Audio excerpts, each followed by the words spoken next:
So one of my biggest problems with Harry Potter and the Prisoner of Azkaban is that I love it so much that I just want to talk about it forever. So I will try and keep this video as concise as possible, but please forgive me if it's a little bit scattered. As with my previous book versus films, this will contain major spoilers not only for this but also for the books that follow it. So if you've neither read nor seen Azkaban or any of the others, I strongly urge that you drop everything right now and go and do that because you will love it. So I'm going to go through this chronologically and talk about things that I loved and didn't like and whether or not I thought they worked better in the book or the film. But one thing that doesn't appear in the book is the song Double Trouble, which is sung by the choir at Hogwarts, and I just want to say that that's easily one of my favourite songs from the complete Harry Potter soundtrack, and it's so addictive. So one thing that actually appears in the book but doesn't appear in the film in this detail, of course, is we have this little bit here, if you can see that, it's a bit of text from one of Harry's textbooks, and I think that is fantastic for world building because I'm reading it and it doesn't feel like it's something that JK has written for the purposes of this book. It feels like it's a genuine extract from a genuine textbook. So Harry's third year at Hogwarts doesn't start off too well. We have Aunt Marge getting in the way, and I think she's a great character. I think in the book you can really kind of hate her and see that, but I feel like she works better in the film. Pam Ferris did a fantastic job with her, and I think visually, obviously when she blows up and expands, it's so stunning to look at. Something that I wish we did have more of was the night bus. I think the night bus is amazing and such a fantastic concept, and the fact that it can squeeze into the tiniest of gaps and race through London. I mean, really, that is what I want when there is a tube strike. I would love to get on the night bus. I'm not sure where. I think I prefer it in the film because I just love the way it looks. I love that shade of purple. I love this like 10 billion decker bus. It's a lot of fun, and it's actually one of my favourite elements on the studio tours at Leavesden. Seeing the bus is just so fun. So we have a range of new characters being introduced here, one of which is Crookshanks, Hermione's little ginger kitty. Never really liked Crookshanks, which is weird because I'm a huge cat fan. I think Crookshanks was just a really boring character. It adds to this story because of what we get with Scabbers, but as a character, was never really taken by Crookshanks. A character in this that I did like though, and whose introduction I thought was fantastic, was Professor Lupin. I do adore Lupin as a character, and I think having him introduced on the Hogwarts Express was a really interesting way to make that journey a bit more interesting than just getting sweets from the trolley. And obviously we get the first look at the Dementors there as well, and without a doubt that works better in the film from a visual aspect. But I did really enjoy the description of the Dementors in here, and the fact that chocolate is the best cure for feeling sick following Dementors is my excuse. The Dementors themselves I love. I think they're incredible. They don't actually appear too frequently in the book after that first encounter, but we know that their presence is there, and just the thought that they're there guarding the castle kind of makes you feel comforted but also terrified, and the fact that they're protecting you but also can't really distinguish whether or not you're a threat or not, so they're just going to accuse you of things anyway. It's such a fascinating creation, and I love them. We get our first look at Madame Trelawney. I love her, I love Emma Thompson. Obviously I'm going to like her more in the film because of that Emma Thompson aspect, but actually I thought her character development in the book was spot on, and I think we actually get a bit of a deeper look at her in the book.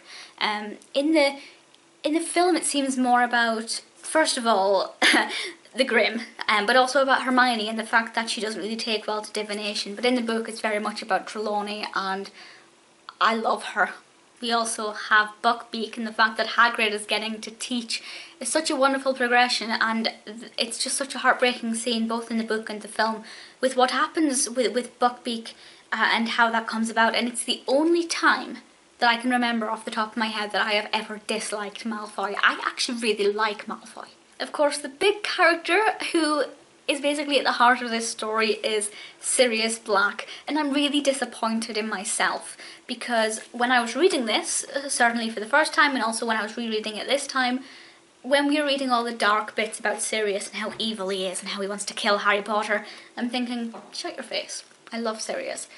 But I kind of feel like had I read this first and not known that Sirius was a good guy, as I said, spoilers, I think it would have been really soul-destroying once I got to the bit where it was actually revealed that he was innocent. So we have a few new concepts and spells introduced. The first one, of course, is the Patronus, and this becomes so iconic and really important as the films progress and the books progress. I still don't know what my Patronus would be. but I think the spell Expecto Patronum is just something that I want to scream out loud when I'm outside and just hope for the best, really. I think it's definitely one of my favourite spells. A few other things that have been brought in, we've got the Monster Book of Monsters, which I just think is so much fun, a little bit underrated as well. And then we have the Time Turner, and I do like the Time Turner.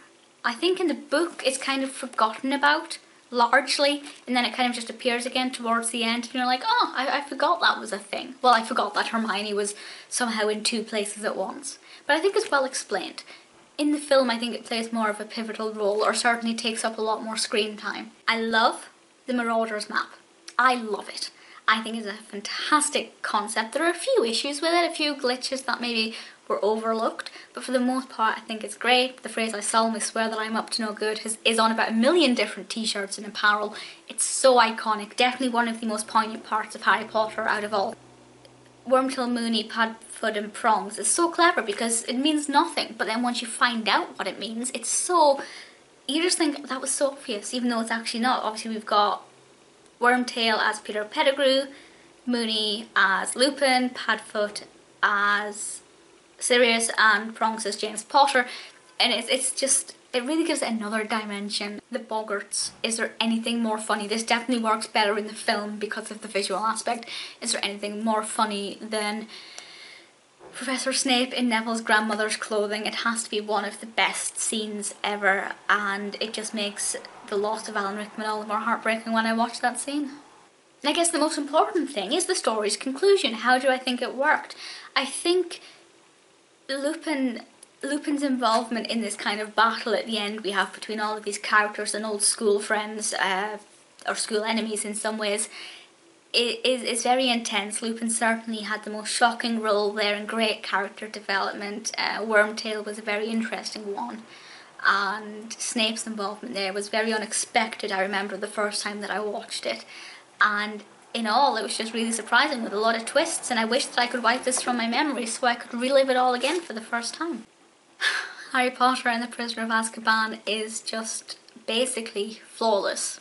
So please do go nuts in the comments and let me know what you think of this, because I love it.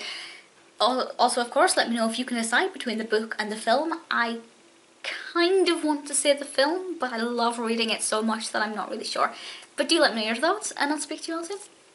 Bye.